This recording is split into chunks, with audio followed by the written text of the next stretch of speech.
Hello, Senior Stoner fan. Just the real Senior Stoner back at you for your Puffco, Proxy, and Bub Diamond Dab of the day. Hello, everybody. Thanks for joining me. As always, if you enjoy today's video, you know what to do. Hit the subscribe button, send a like, and I'll reply to all those comments. Let's get started with today's topic.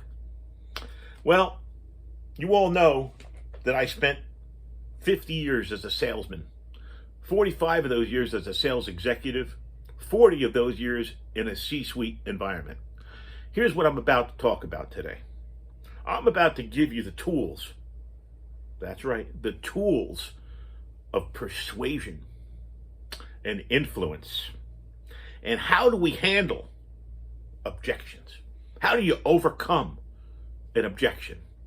This is not about selling something. This is about navigating the real world.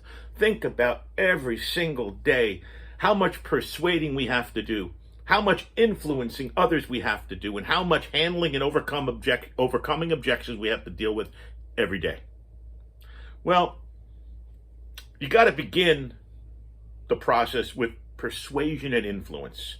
You take the conversation towards whatever subject you want to discuss, and you got to get the other person to agree to whatever you want to.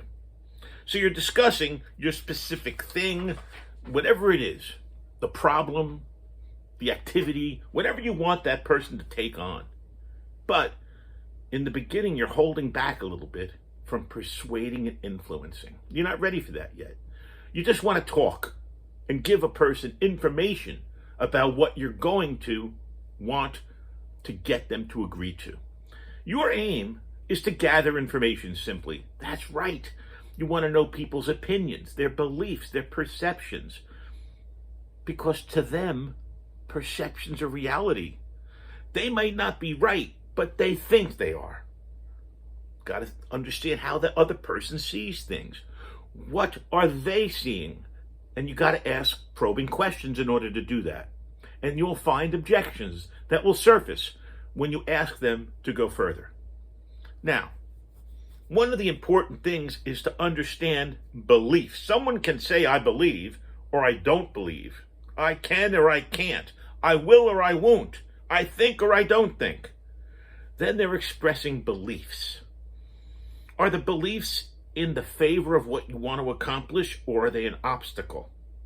Now you start to see possible objections and the need to overcome them before you can even get to persuasion and influence. It's a stepping stone. So you've got to listen for possible objections. Most people see objections as something they need to avoid. But guess what? They're all around us. They're almost always present in some form or another. Most people see them as a negative thing, but truly they're hugely positive. Maybe that's why I've been so successful, because I know that even though they're hidden under the surface in a lot of cases, you got to dig them out.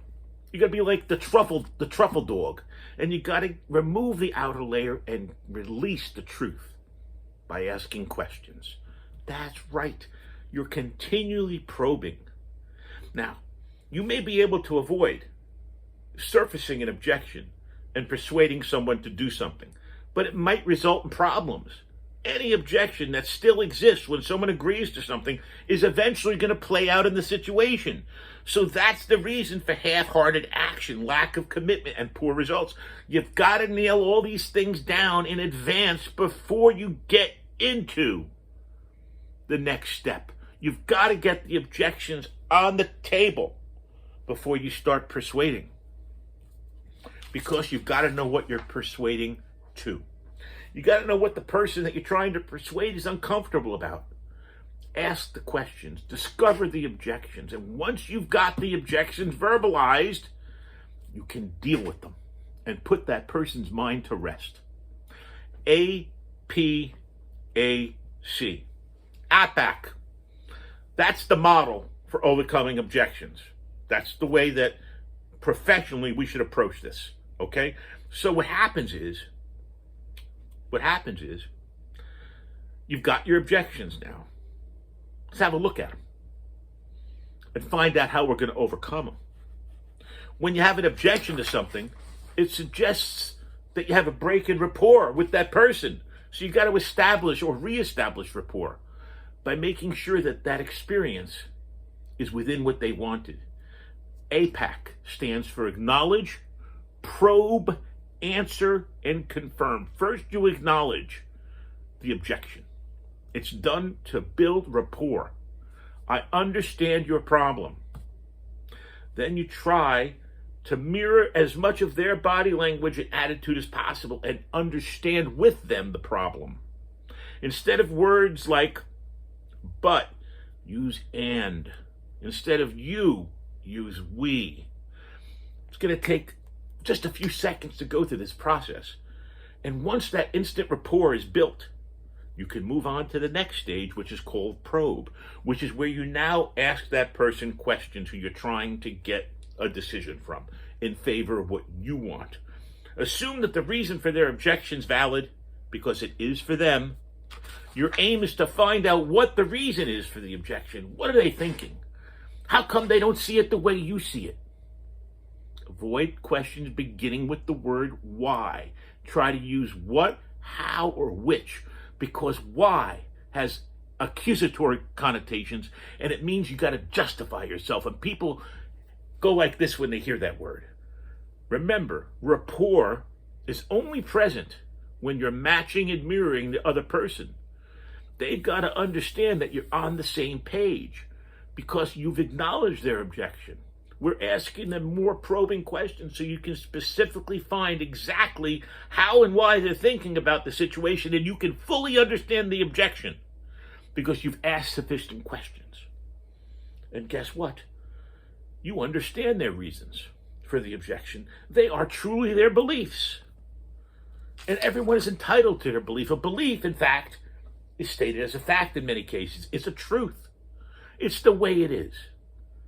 Well, that's why people have differing beliefs in this world. Presented with the right facts and evidence, someone can easily change a belief. You see, I believe it's going to rain tomorrow. Well, that's going to stop if you're presented with different facts about the weather. The key is to identify the exact belief. Don't color the situation. There could be several beliefs in the situation that need to be investigated further. Get all the beliefs, all of them, out on the table. And you will be in a position to answer and address each one of them because now you answer. It's like a mini presentation. You address the beliefs and concerns of the other person because you've now got them out on the table. But now you're going to provide evidence that shows that person that their concern is actually not a problem. Assuming that it's really not. And you're going to explain the details of why it's so. And guess what you're going to be able to do? You're going to show them the value outweighs the cost. And they're going to come to your side and understand what you want to do and agree to it. And then you confirm. You confirm simply with one question. Does that answer your concerns with regards to whatever your objection or belief was? If the answer is yes, you've closed, shake hands, you've taken the order. If the answer is no, sort of, or maybe, or partly, then all you got to do is go back to the beginning of APAC and run through it one more time. And you know what? Maybe for each possible objection and belief, you go back and you do that because once you've acknowledged and answered the person's objections and beliefs, you are now going to confirm the validity of what they said. You don't have to agree with it. You just simply have to honor it and respect it. You see, I think the biggest part of this whole thing, the biggest part with handling objections and getting it in and getting people to agree with what you want is to make it so it's not so polarized. Make it so that they don't feel like they're at an opposite from you. Take those sharp angles and make them into curves. Make those hard spots soft. This is the Real Senior Stoner with my Puffco Proxy. And we're about to take a really pretty dab with all of you. Thank you so much for joining me today to talk about how you can really get people to agree with you, how you can handle the objections, and not be afraid of them. Remember, the world, every day we face these things, and every day we come back the next day. So this is the real Senior Stoner saying that we can do it, we can do it, we can do it. Cheers, everyone, and remember, there's no objection that can't be overcome. Cheers, everyone. Have a great day, and thanks for joining me. You know what to do. Since I know you enjoyed the video. Cheers.